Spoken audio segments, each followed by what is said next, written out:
next candidate is Brent Bowles, who is running for county commission.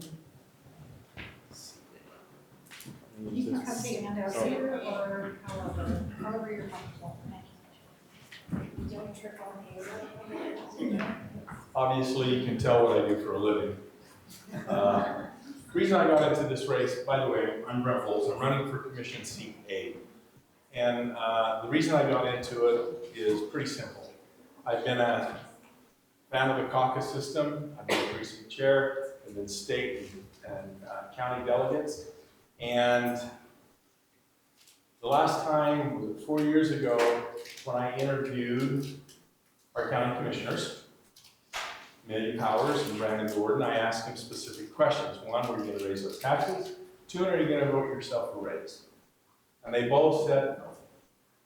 Well, now, 4 years later, and what has happened? We got raises, they got raises, and so you understand those raises when I start checking into them. They started out at $119,000. They're now at $170,000 in 2.5 years. That's a $50,000 pay raise. Did you guys get a $50,000 pay raise? No? Why not? They changed their travel budget from $5,000 per commissioner to $20,000.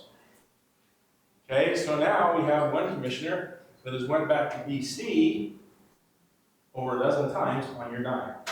And what has she brought back to the county? Nothing that I'm aware of, other than promoting herself back to DC. The other thing that they did is they brought in more employees into the county commissioner's office. The county commissioner's office always had the 3 county commissioners and they had a policy advisor. So that is 6 employees. Now it's over 20 employees in the county commissioner's office.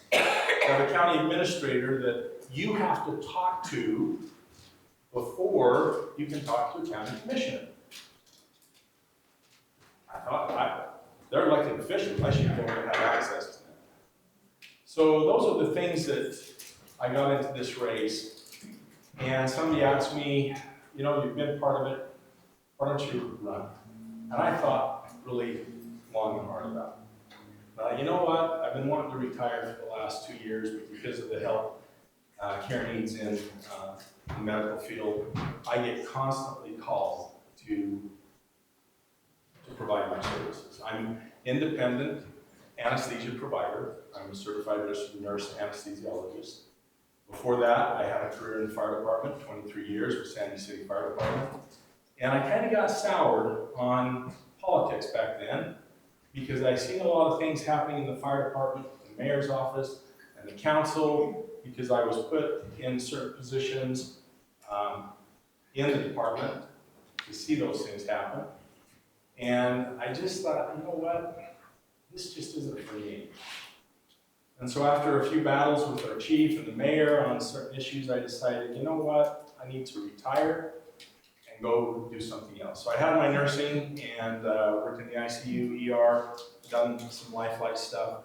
I thought, I'll just go back to school and get my anesthesia. And that's what I did. So that's where my career has gone. So now I'm ready to retire, and if elected, or when I am elected, I'll put it that way, I'm going to retire and put my full-time efforts into the county. So recently, we were out at a meeting, and I explained that situation with the county wages to our county commissioners, and the individual said, that is such a small portion of the budget. The budget's roughly $170 million, okay? That's like less than 1%. You're pulling at the heartstrings. And my reply was, if you're going to clean your house, do you start at your neighbor's house, or do you start in your house? And so I want to start in the commissioner's office. Find the fat, find those things that they are wasting your dollars on, wasting my dollars on. People say that our taxes are a burden. They're a burden to me. And there's going to be some growth in our county. We're expected to double our size of the county in about 25 to 30 years. That's huge. We're what, 800,000? The other statistic I brought, yeah, 800,000. The other statistic I found out is when I checked the commissioner salaries and put in the same demographic of what Utah County is, the population that Utah County has the highest paid commissioners in all 50 states with the same demographics. 70,000, the next one is in Colorado at 115, and the next one is in Oregon at 92,000. Do you think there's a disparity there? So I got into this race, and I've also been asked a couple things. I haven't got any backing from political candidates. Your department has all these mayors and that. Michelle Kafusi was the mayor of Provo. My response back to them is, I went through the caucus system. I have no ties to any political party as far as mayors, legislators, because that's your big thing. I have ties. I know these people. I can do these things. I have no ties. I live in the county of Highland. So I'm not part of the city. County basically represents me. And so with that, I tell them, I went through the caucus system, and what was more important to me, because you valued signatures, was I got the vote from you, the citizens, the people. I got 64% of the caucus vote. That's more important to me than a few political people that have been career politicians, and that tells me you trust me. That tells me that my message resonated with the people. Get rid of the hard taxes. I'm also the only one between I and Michelle that has committed that I will not raise your taxes in the 4 years if I'm elected.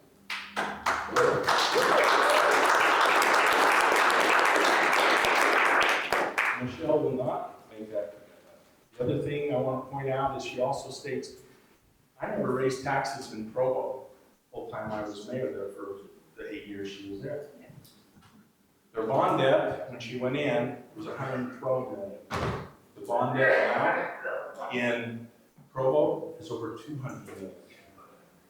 I think that's a tax raise, in my estimation, because the citizens are going to have to pay for that. So those are the differences between I and Michelle.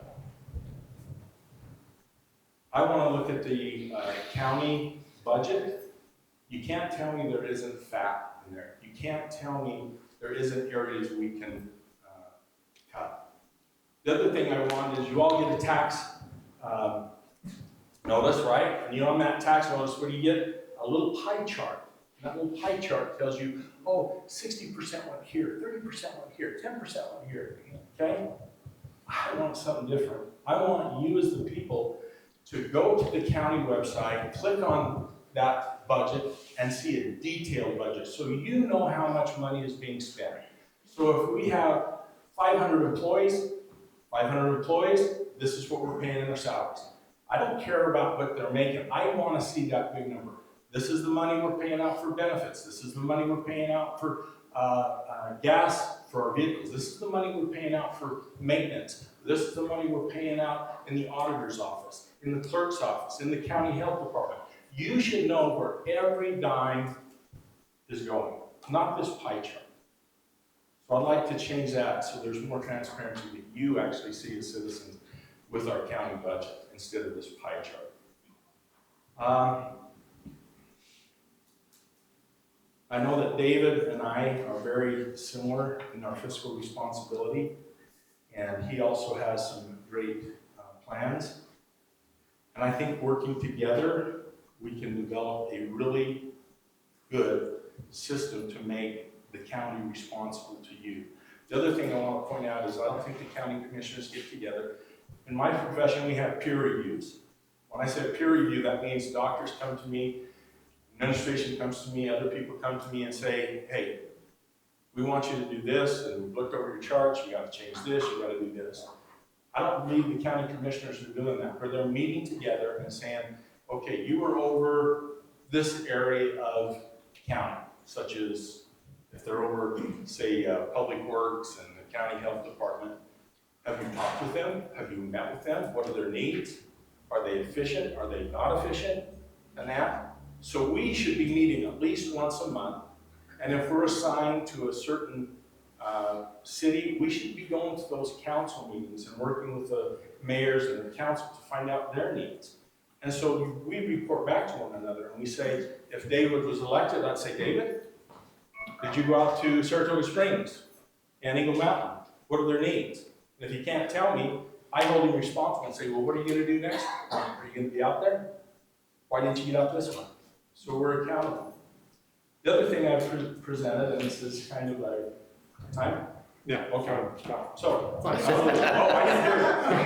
didn't hear He's on California time, it takes him a long time. I didn't put on my glasses. You gotta be more assertive. Yeah, be worse than say, just say stop. Couldn't go like this, as it's zero. Yes. Are you ready for his question segment? Ready? Okay, so as county commissioner, what will you do to bring down staffing levels? I assume that means trim. Yeah, the staffing levels. I tell you, the first thing I'm gonna do is I'm gonna go into the commissioner's office and the extra 20 people that they hire, the county administrator, we don't need them, gone. They have a county communications director. You've never had a county, have any of you received any communications about the county? No. You haven't? Wow, that's surprising, neither do I. So those two positions are gonna be gone in my opinion, and I'll have to probably fight for it. And I'm gonna look at each individual. Now there are a couple employees that they say are in there by grants, okay? And they're needed there because of certain requirements that the government has put on for reporting and so forth. But when those grants go away, the employee goes away.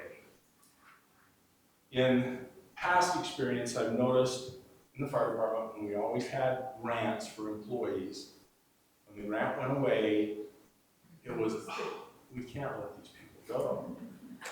And so they absorbed them. If we can't absorb them, I don't like to lay off anybody, but if you can't absorb them, you gotta let them go. And so, yes, I'm gonna start looking right there in the commissioner's office to decrease that staff, and I will fight for that.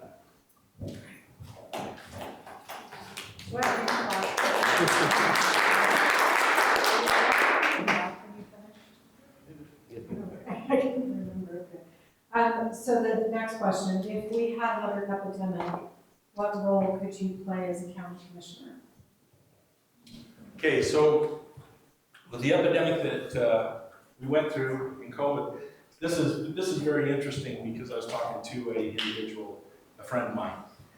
But I had access to the VAERS data. If you know what the VAERS data is, it's the vaccination reporting system. If there's a vaccine developed and they start doing test trials, by government standards, FDA and CDC, if that vaccine has 25 bad reactions, they're supposed to stop it, go back to the drawing board, they're supposed to look at it, and in a few months or whatever it takes, then they can do it again.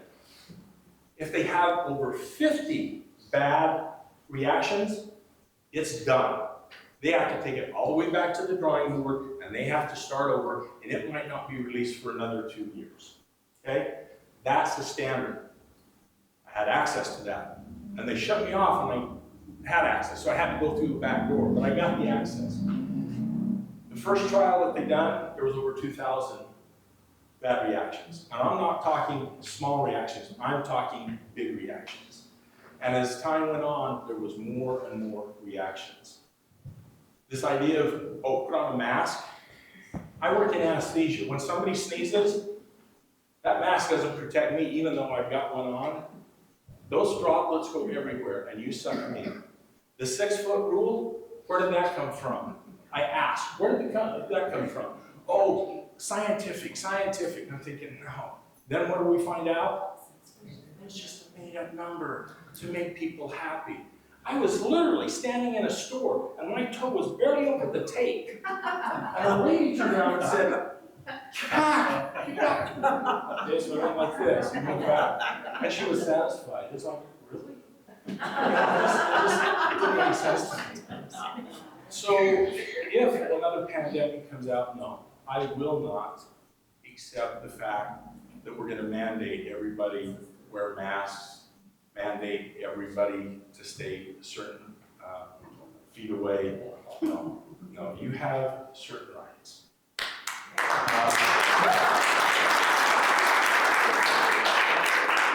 This is an interesting point, I'm going to bring this in and I'll end it with this. I was talking to a friend of mine who lives, he has family in Canada. And Canada and England have this high density housing. They've started doing this high density housing. Well, does that sound familiar here? Yeah.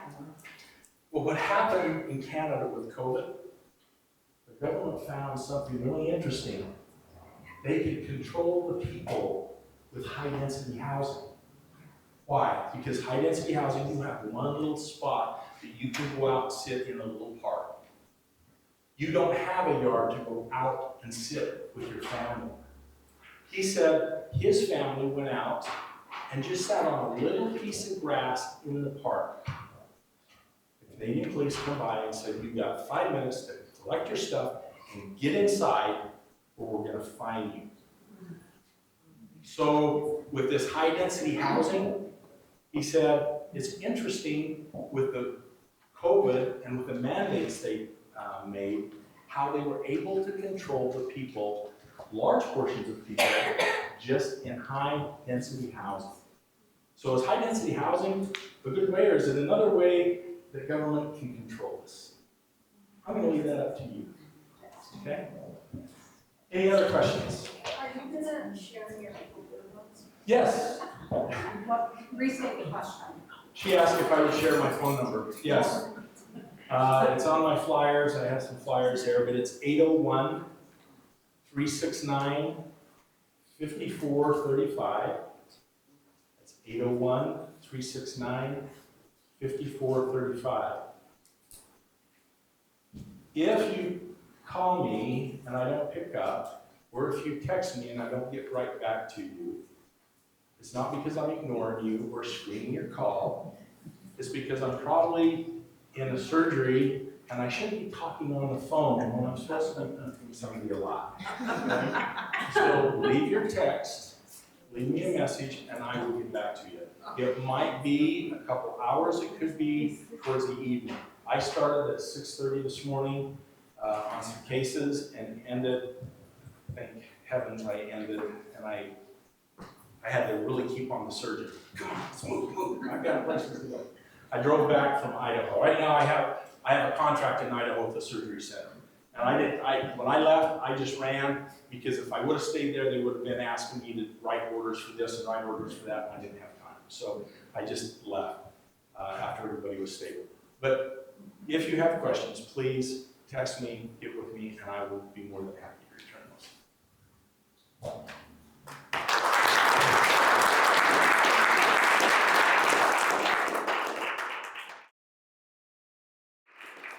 I'm going up against a big name. Michelle Kafusi has the name. I don't. I'm unrecognizable, basically. So I have to ask for your support and let your neighbors know. And that my agenda is this. The government was a pyramid, right? Top of the government, small. Bottom of the government is the people. It's by the people, for the people, and of the people. That has been tipped upside down. The government now controls, and we have very little power at the bottom. I want to right side that back up. You have the power. You should be in control of your tax dollars, not a bunch of promise things and don't deliver. I promise you, I will cut the salaries. I already said in my thing, I want it down to the median income. The median income is right around 89 to 90,000. Now I'm sure there's going to be some negotiation on that. But those are the things I want to do, as well as cut the budget for their travel. Like I said, clean my house first, and then we'll move on to the other houses. And thank you for your support.